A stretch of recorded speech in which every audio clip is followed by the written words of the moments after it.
Dear students, good morning all of you. I am Ashok Kumar Sharma, lecture Geography, GSS Rarang district Kinnaur. आज का जो हमारा topic है उस टॉपिक का नाम है भौतिक भूगोल एवं इसका महत्व। इससे पहले आपने भूगोल की अध्ययन की विधियों का अध्ययन किया होगा और भूगोल की शाखाओं का अध्ययन किया होगा। तो भूगोल की दो प्रमुख शाखाओं में भौतिक तथा मानव भूगोल में भौतिक भूगोल अधिक महत्वपूर्ण बन जाता है। भौतिक भूगोल में हम किसी देश अथवा प्रदेश की भौतिक दशाओं अर्थात नेचुरल एनवायरनमेंट का अध्ययन करते हैं। इसीलिए इसे प्रायः नेचुरल ज्योग्राफी की संज्ञा भी दी जाती है और भौतिक वातावरण को नेचुरल एनवायरनमेंट भी कहा जाता है। तो जो नेचुरल एनवायरनमेंट है इसके दो प्रमुख तत्व बन जाते हैं, जैविक एवं भौतिक। इस प्रकार से नेचुरल एनवायरनमेंट में चार परिमंडल अर्थात 4 हमारे स्पेयर बन जाते हैं, जिसमें कि पहला जो हमारा परिमंडल आता है वो है स्थल मंडल। पहला स्थल मंडल, दूसरा जलमंडल है, तीसरा वायुमंडल और चौथा जयमंडल है। ओके, आइए हम सबसे पहले स्थल मंडल के बारे में जानकारी प्राप्त करते हैं कि स्थल मंडल क्या होता है। स्थल मंडल, इसको इंग्लिश में हम लिथोस्फीयर भी कहते हैं। अगर इसको हम डिफाइन करना चाहें कि स्थल मंडल क्या होता है, पृथ्वी के शुष्क स्थल से घिरे भाग को स्थल मंडल कहते हैं। स्थल मंडल विभिन्न प्रकार के खनिजों तथा चट्टानों से मिलकर बना होता है। स्थल मंडल विभिन्न खनिजों के साथ साथ खनिज ईंधनों जैसे कोयला, खनिज तेल के स्रोत होने के साथ साथ अपने मृदा आवरण के कारण भी विशेष रूप से महत्वपूर्ण रहता है। पौधों के उगने के लिए मिट्टी का होना अति आवश्यक है, क्योंकि मानवीय क्रियाकलाप चाहे वो कृषि हो या अन्य कार्य हो वो इसी स्थल मंडल के ऊपर ही वो पूरा करता है। तो इसीलिए स्थल मंडल का इम्पोर्टेंस हमारे लिए बढ़ जाता है। आप देख रहे हैं इसी स्थल मंडल के ऊपर ये महाद्वीप भी है और साथ साथ जो है यहाँ पे जो है ओशियन भाग भी है, इसी लिथोस्फीयर के ऊपर ही स्थित है। अगला हमारे पास अगला जो स्फीयर आ जाता है वो है हाइड्रोस्फीयर, जलमंडल। जलमंडल हम सभी जानते हैं कि पृथ्वी के ऊपर जल का विस्तार सबसे अधिक है। पृथ्वी का जो पृष्ठीय क्षेत्रफल का लगभग जो है 70% भाग पर जल है। यह जल जो है समुद्रों, झीलों और अन्य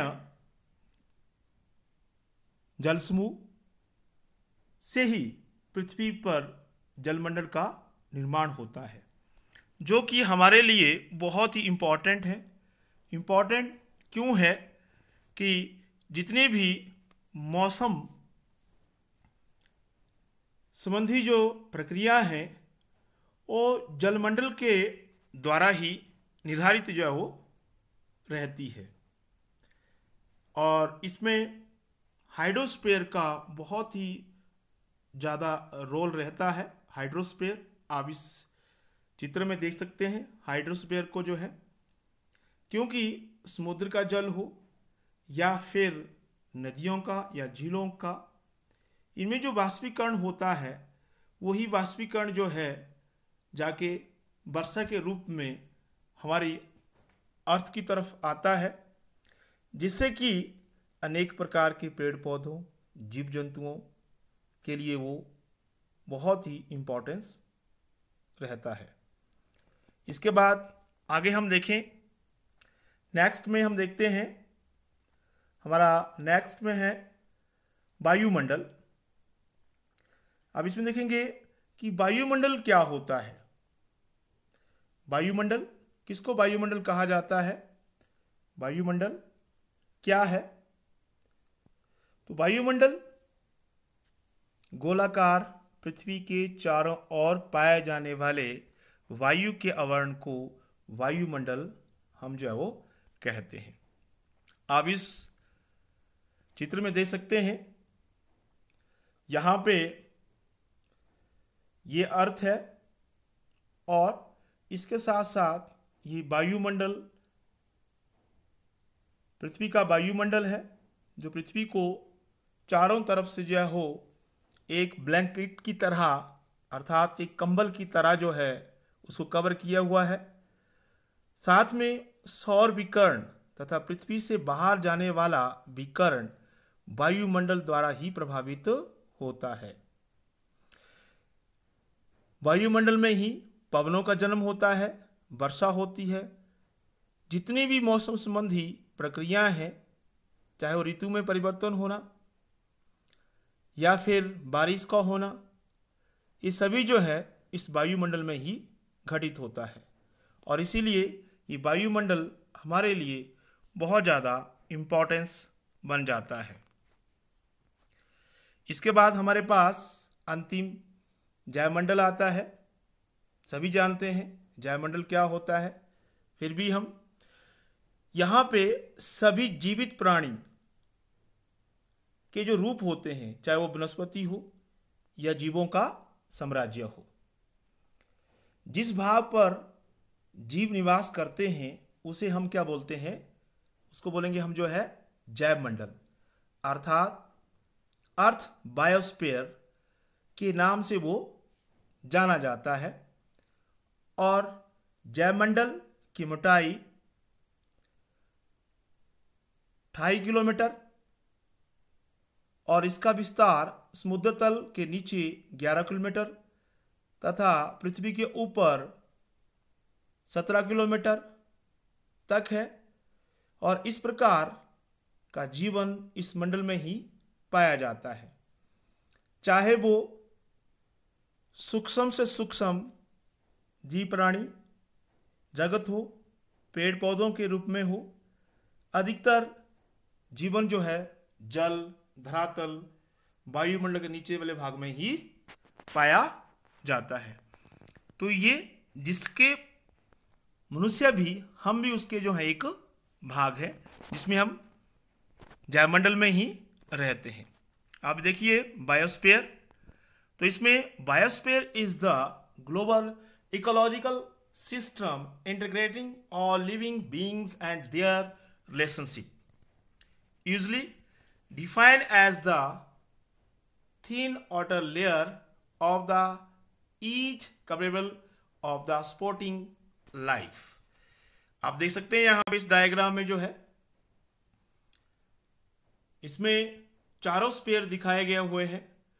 तो सबसे पहला जो स्पेयर है हमारा लिथोस्फीयर है, दूसरा हमारे पास यहाँ पे हाइड्रोस्फीयर है, एटमॉस्फेयर है, और इसी के बीच में बायोस्फीयर जो है वो स्थित है।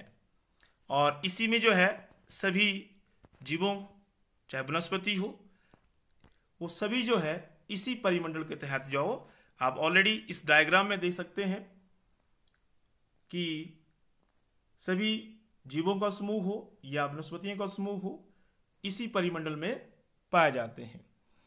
तो भौतिक भूगोल में हम ये देखेंगे कि जो नेचुरल रिसोर्सेस का मूल्यांकन एवं प्रबंधन से संबंधी विषय के रूप में ये विकसित हो रहा है और भौतिक पर्यावरण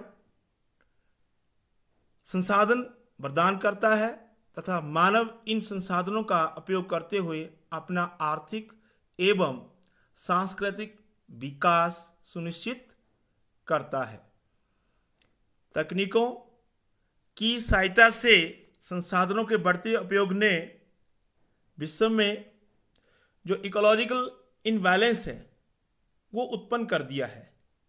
इसीलिए सतत विकास के लिए भौतिक वातावरण का ज्ञान होना हमारे लिए बहुत ही आवश्यक है और जो भौतिक भूगोल के महत्व को जो है वो प्रदर्शित करता है।